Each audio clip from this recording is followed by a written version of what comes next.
Bonjour ou bonsoir à tous, et d'ailleurs je me prends pour Link the Sun à dire bonjour ou bonsoir, tant pis. Donc bienvenue sur ce sixième épisode du tuto. Cette fois-ci, on va pouvoir enfin mettre en place, sans se faire déranger, une vraie colonne, donc une vraie smelting array, avec une vraie production de fer et peut-être une vraie production de cuivre. Donc on va reprendre un peu le même design qu'ici, en mieux, en beaucoup mieux, mais c'est l'idée de base. Donc là je vais faire déjà un copier-coller, donc avec CTRL-C, je peux ouvrir un carré, enfin un sélecteur quoi, comme quand on fait des carrés sur Windows quand on s'ennuie. Et ensuite je vais sélectionner les éléments qui m'intéressent, donc je vais récupérer toute cette partie là. Je vais en prendre que 8. Pourquoi 8? Parce que 8 est un numéro merveilleux.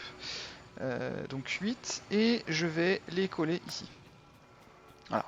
Donc maintenant si je clique ici, j'ai ce qu'on appelle un blueprint, c'est-à-dire un fantôme qui me permet de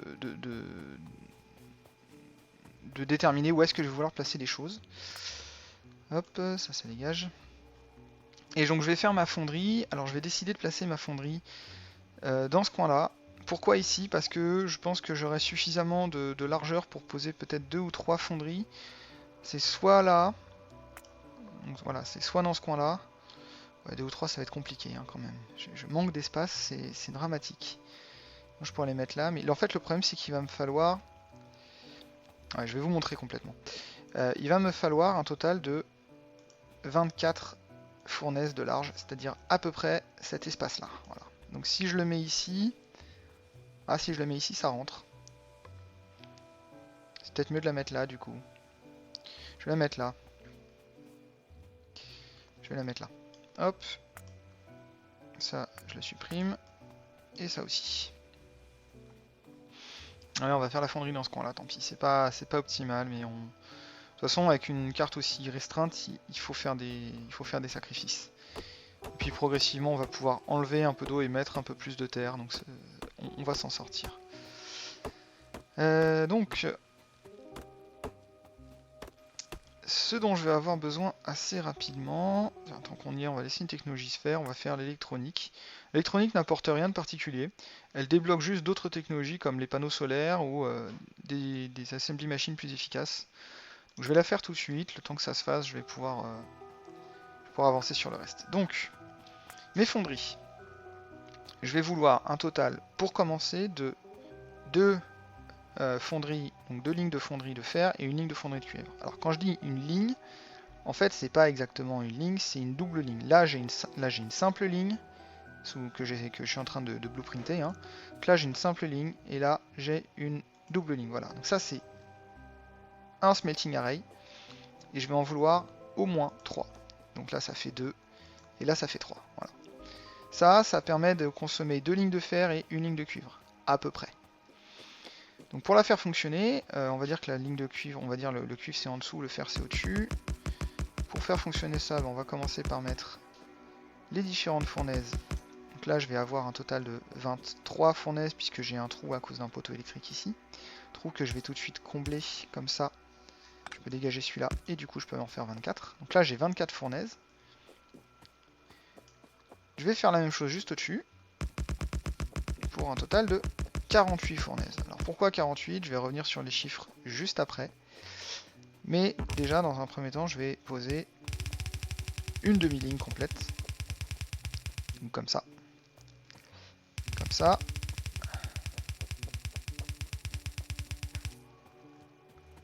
Donc là, le fer viendra d'en dessous et sera éjecté au-dessus.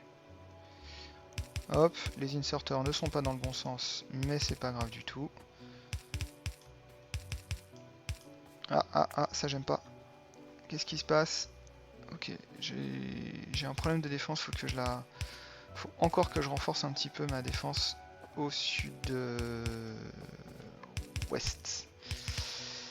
On va s'en sortir. Voilà. Là, j'enlève tous les fantômes dont j'ai plus besoin. Comme ça et comme ça. Voilà. Donc on a dit que le fer devait arriver par au-dessus, par en dessous, et le charbon par au-dessus. Comme ça. Donc en fait on va faire venir le charbon comme ça. Plutôt. Ouais, on va tout de suite faire un truc un petit peu joli. Donc on va dire que le charbon va arriver comme ça, et le fer va arriver comme ça. Donc je prends mon chose et je le mets là. Hop, tac, tac, tac. Voilà. Alors il y a une raison hein, pour laquelle je fais quelque chose d'aussi alambiqué. Mais encore une fois, j'y reviendrai plus tard. J'ai donc besoin d'envoyer le charbon d'un côté, le fer de l'autre, le charbon sur l'intérieur et le fer sur l'extérieur. J'installe tout de suite mes poteaux. Je crois d'ailleurs que je vais manquer de poteaux. Ouais, je manque de poteaux, donc je dois refaire des poteaux.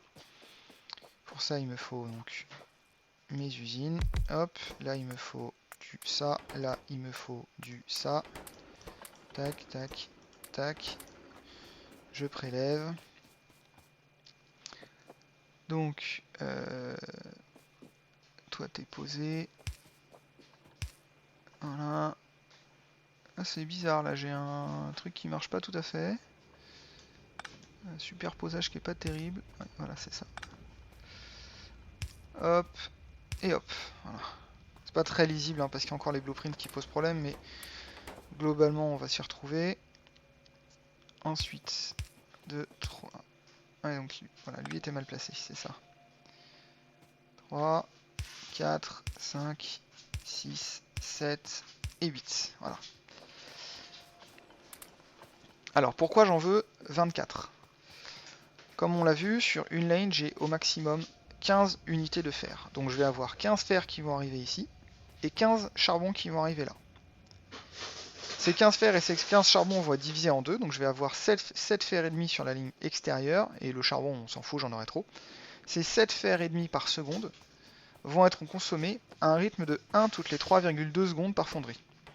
Donc 1 toutes les 3,2 multiplié par 24, ça fait 7,5. Si j'ai donc une demi-ligne de fer qui arrive par ici, elle sera consommée par 24 fournaises de pierre. Donc ça c'est la raison du coup du 1 pour 48, enfin plutôt la fournaise à 48 ou de la demi-fournaise à 24. Donc pour l'alimenter, j'ai dit qu'il me fallait mon fer ici. Hop. Donc là je vais rerouter comme ceci. Je fais ça un peu, encore une fois, hein, c'est un peu crade ce que je fais, mais c'est pas grave. Donc tout le fer est rerouté par là.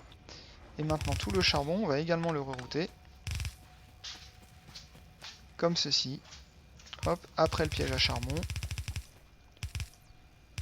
Comme ceci. Voilà.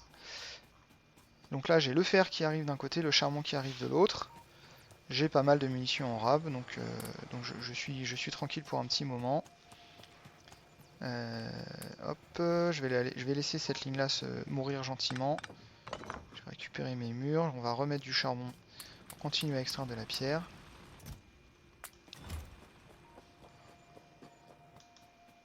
Hop, je supprime les blueprints dont je n'ai plus besoin. Comment on fait d'ailleurs pour supprimer ça? Très bizarre. Mon inventaire est gâché par des blueprints inutiles. Voilà, clic central. Et donc là j'ai bien des lignes de fer qui commencent à alimenter, enfin des fonderies de fer qui commencent à alimenter ma ligne qui est ici. C'est parfait. Alors ce que je vais vouloir faire maintenant c'est la doubler. Donc pour la doubler, comment je vais m'y prendre? Il y a plusieurs designs possibles. Mais en gros déjà ce qu'il va falloir que je fasse c'est tout simplement, hop ça j'en ai pas besoin, on le fera plus tard. C'est proposer à ma fonderie une deuxième belt au nord. Ensuite je vais vouloir doubler les inserteurs pour dire que ce qui vient du dessus doit également être envoyé dans les fonderies. C'est là qu'on a une première subtilité qui va avoir lieu. Hop, hop, hop. Alors dans un épisode précédent j'ai parlé des splits et des underground. Donc l'underground on en a déjà posé un. Ils sont mal placés mes poteaux électriques et j'aime pas ça. Voilà, toi t'es mal placé, tu vas là, toi t'es mal placé, t'es au-dessus, voilà. Et là tout fonctionne et c'est bon. Voilà, normalement j'ai que 8 poteaux électriques. C'est ça, 8. Donc ce qu'on va faire, c'est qu'on va mettre ici et là de double split. Alors, c'est quoi exactement l'objectif? C'est très simple. Là, le charbon qui va arriver, il va être envoyé 50% sur la droite, 50% sur la gauche. Ce qui fait qu'une ligne complète va être transformée en une demi-lane et une demi-lane. Ça, c'est la première chose. Côté fer, ça va être pareil. Donc ici, je vais avoir une ligne complète de fer qui va être envoyée à moitié à droite et à moitié à gauche. Ça tombe bien, parce que ma ligne complète ne pouvait pas être envoyée intégralement sur un côté, puisqu'elle ne peut s'éjecter que sur la moitié inférieure, ou plutôt la moitié extérieure de ma belt. Donc j'ai la moitié qui va partir, la moitié de ma ligne complète, la moitié de 15, 7,5 qui va partir sur cette extérieure, et l'autre moitié de 15, donc 7,5 qui va partir sur cette extérieure. En faisant ça, je transforme une ligne en une double ligne qui est alimentée par deux composants différents. Et du coup, j'ai les fournaises des deux côtés qui vont pouvoir travailler. Bon, maintenant, cette ligne de charbon, je vais vouloir la prolonger pour alimenter l'intégralité de mes fournaises. Et pour faire ça, je vais un tout petit peu modifier mon design, comme ça. Hop, là je dégage tout ça. C'est le défaut de cette organisation-là, elle prend un petit peu de place. Mais bon, on va vivre avec. Hein. Et je vais la faire fonctionner comme ça. Hop, et hop. Alors qu'est-ce qui se passe ici? Le charbon est envoyé ici. Une partie du charbon est éjectée dans mon double split. Et l'autre peut continuer sa vie tranquillement pour aller potentiellement alimenter autre chose. En l'occurrence, je vais l'utiliser pour aller alimenter ma centrale directement. Ce qui veut dire que maintenant l'extraction de charbon se fait et est directement envoyée à la fois, je suis allé beaucoup trop haut, est directement envoyée à la fois à ma centrale électrique et à mes fonderies. Hop, on va mettre un tunnel. Non, on va pas mettre de tunnel, on va faire un petit détour. On le cachera plus tard. Voilà. Et là, on va se mettre un tunnel. Parce que pour le coup, j'ai pas encore de pipe underground. Ça existe aussi, mais pour l'instant, j'en ai pas.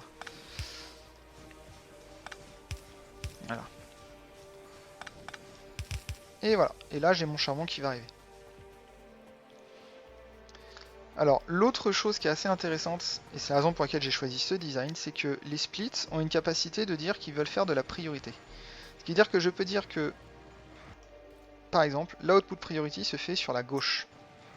Autrement dit, et là on va le voir, la partie droite ne reçoit plus rien tant que je peux émettre sur la partie gauche. Le gros avantage du système de priorité, c'est que ça me garantit que quoi qu'il arrive, peut-être que mes fonderies ne fonctionneront pas, mais que tout le charbon ira à la centrale et donc que je ne serai jamais en rupture de charbon. Alors je vais pas le faire tout de suite parce que je veux quand même que mes fonderies fonctionnent, mais quand j'aurai une sortie de charbon suffisamment grosse, c'est un moyen assez efficace de m'assurer que ma centrale ne tombera jamais en rade de charbon. Encore une fois, c'est le genre de choses, quand ça arrive, ça nous met dedans et potentiellement pour plusieurs heures. Hein, parce que le temps de redémarrer la centrale, de continuer à se défendre, de refaire plein de choses à la main qu'on avait perdu l'habitude de faire. Sur une petite usine, ça marche le travail manuel. Sur une grosse usine, c'est complètement inefficace. Voilà, donc là, j'ai automatisé ma production de fer. On voit qu'en moyenne, j'ai, on va dire, 12 fonderies qui fonctionnent. 12 fonderies pour 7 fois 1,5, ça fait entre 10 et 12, ouais, c'est ça, ça colle à peu près. Donc on est bien sur le ratio que j'avais cité un peu plus tôt dans la partie. Maintenant, ce qu'on va vouloir faire, c'est passer de 12 fonderies qui fonctionnent à 48 fonderies qui fonctionnent véritablement. Donc pour ça, il va nous falloir beaucoup plus de mineurs. Alors le ratio dont je parle toujours, c'est l'un des ratios dont je parle toujours, d'ailleurs dont tout le monde parle hein, dans Factorio, c'est le 30 mineurs pour une ligne pour 48 fonderies.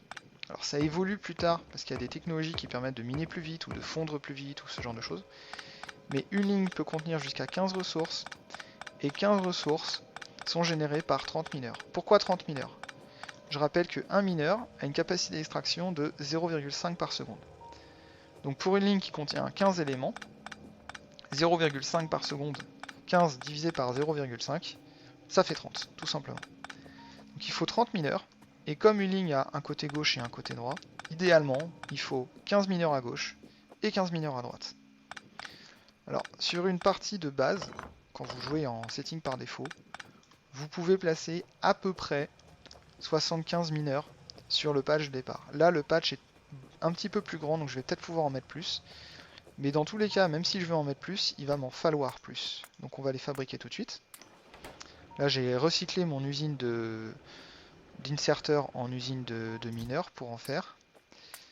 Je vais remettre du fer là-dedans et je vais mettre plus de cuivre là-dedans.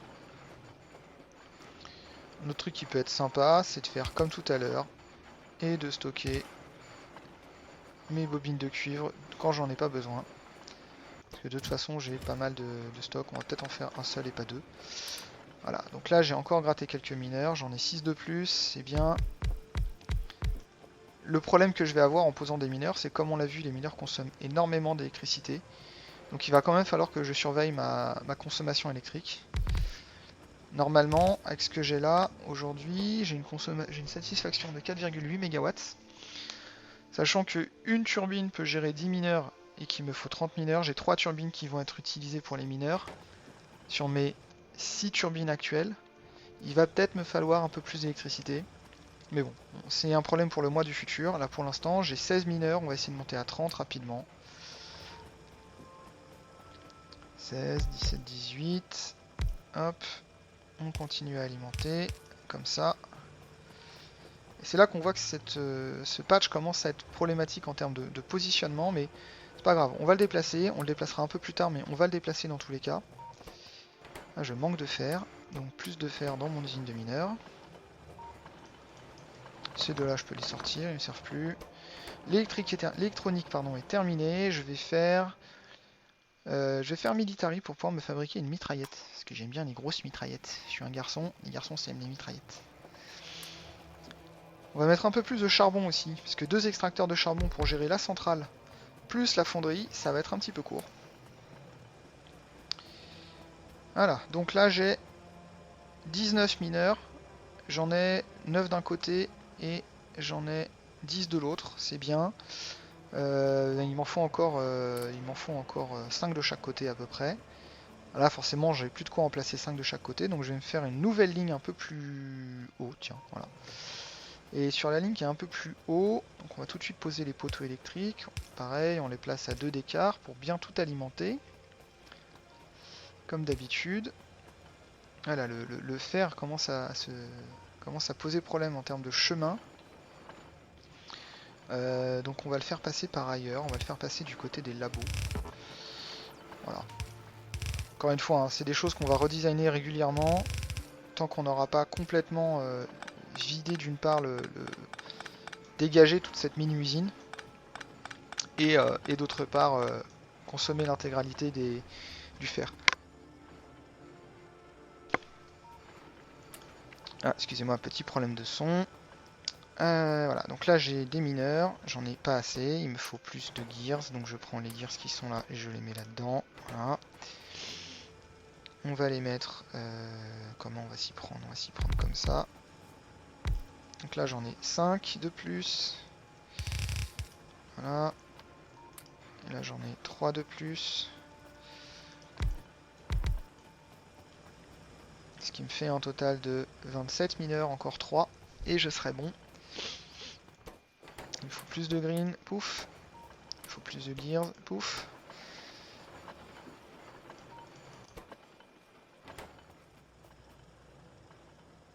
Bon, en attendant, je les mets là. C'est pas du tout intéressant hein, comme configuration. Je vais la retoucher dès que j'aurai suffisamment de mineurs.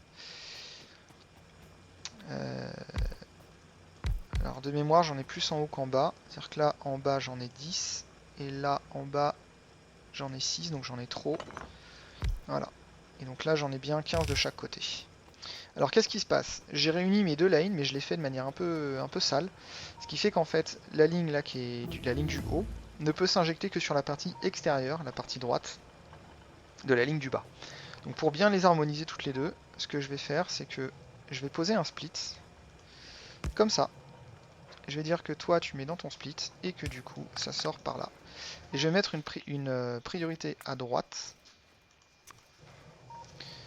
pour que l'intégralité sorte sur la partie droite du split. Bon, en l'occurrence ça n'a pas vraiment d'intérêt ici, donc je vais virer la priorité, c'est pas grave. Et donc là on constate que effectivement ma ligne de fer est complètement pleine et que j'ai plus de problème de trou. Donc toute cette ligne de fer qui est pleine normalement permet également à tous les extracteurs de fonctionner. Je devrais pas avoir de pause dans le fonctionnement des extracteurs ou des pauses très occasionnelles. De toute façon, tant que ma ligne est pleine, c'est bon. Et là, on voit bien que les lignes sont véritablement saturées en cuivre, en fer, pardon. J'ai bien la moitié du fer qui arrive à droite, l'autre moitié du fer qui arrive à gauche. Et plus j'avance dans la ligne, plus je vois que là, ça se fait épurer jusqu'à la fin où, si je prélève vraiment la totalité, hop, comme ça, très rapidement, on va voir que là, j'ai quasiment plus de fer sur la fin de la ligne. Là, je ramasse tout mon fer. Alors, comme tout à l'heure, on va faire un petit buffer, c'est-à-dire des petits coffres pour stocker le fer en attendant de l'utiliser. Comme ça. Hop, hop. Ouais, non, si on va le faire comme ça, et on va le faire le dernier là. Tac. Donc là, je prélève tout le fer qui sort et je le mets dans des coffres. Au niveau du charbon, c'est très bizarre que j'ai aussi peu de charbon qui arrive, mais c'est pas grave, hein, encore une fois, on va faire avec. Plutôt, on va faire sans. Et maintenant que j'ai complètement alimenté mon charbon, on voit que le charbon a fait tout le cercle, je vais pouvoir mettre la priorité dont je parlais tout à l'heure, à gauche, pour dire que tout mon charbon doit aller à ma centrale. J'ai théoriquement suffisamment de charbon pour que ça fonctionne, et suffisamment de fer également pour que ça fonctionne. Voilà. Donc là, j'ai un smelting array complet de fer. J'ai une vraie production de fer. Hein. Si on regarde avec P, je peux voir ma production. Si je regarde sur la dernière heure et que je clique sur le fer, je vois que ça c'est le début de la partie. Hein. J'étais à peu près 60 fer. Je sais pas ce que c'est l'unité, mais je devais être à 60 fer peut-être par seconde ou je ne sais pas. Non, pas par seconde, certainement pas. Aujourd'hui, je suis à 15 fer par seconde. Et on voit donc que ça a énormément monté. Donc là, ça doit être ce moment-là doit correspondre au moment où j'ai posé ma mini-usine, ou alors c'était peut-être celui-là. Moi, ça doit être ça, ma mini-usine. Enfin, ma mini-fonderie. Et donc là, j'ai vraiment beaucoup augmenté ma production de fer. Et encore, je dis beaucoup, je suis à 15 par seconde. Voilà, je suis à 215 par minute aujourd'hui. À ce moment-là, j'étais à... Là, je suis à 215. Ouais, c'est ça, je suis à peu près à 215 par minute. À ce moment-là, j'ai été donc beaucoup plus faible. En fin de partie, je serais à plusieurs milliers, voire peut-être à plusieurs millions de fer par minute, vu la quantité astronomique de ressources qu'il faut pour lancer un satellite. Voilà, je vais arrêter l'épisode ici, et je vais en mettre un peu de fer là-dedans quand même. Donc je vais arrêter l'épisode ici, et la prochaine fois, on mettra en place la même chose, je pense, pour le cuivre. Tant que j'ai des mineurs, je peux. Et en attendant, je vous souhaite une bonne journée.